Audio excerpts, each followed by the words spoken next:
एक यात्री ने एक अच्छी बात कही है।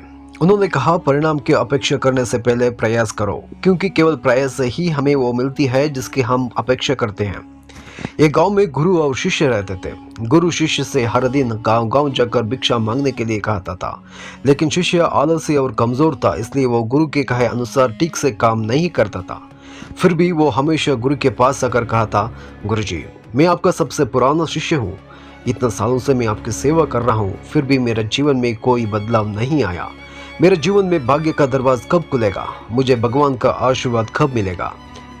गुरु ने शांत मन से उसकी बात सुनी और उसके कान में कहा, देखो, तुम समुद्र के पास जाओ और वहां उड़ते हुए कौवों की गिनती करके मुझे बताओ। शिष्य ने गुरु की बात मानकर समुद्र के पास गया और कौवों की गिनती करने लगा, लेकिन थोड़ी देर के बाद उदास हो गया और वापस आकर गुरु से बोला, गुरुजी, मैं गिनती शुरू तो की थी, लेकिन सभी कौवे एक जैसे दिखते थे, इसलिए मुझे समझ नहीं आई कि कितना कौवा है और मैं। गुरु ने उससे पूछा, क्या मैं तुमसे कहा था कि पूरे दिन रहकर एक एक कौवा को गिनो, लेकिन तुम्हें अपनी आलस और लापरवाही के कारण थोड़ी देर में वापस आ गया।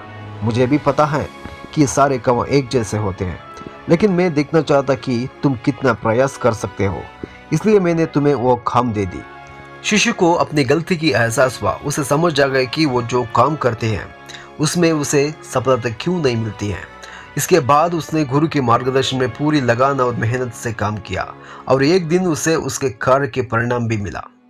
ये कहानी छोटी जरूर है, लेकिन हमारे जीवन के लिए बहुत महत्वपूर्ण बात सिखाती है।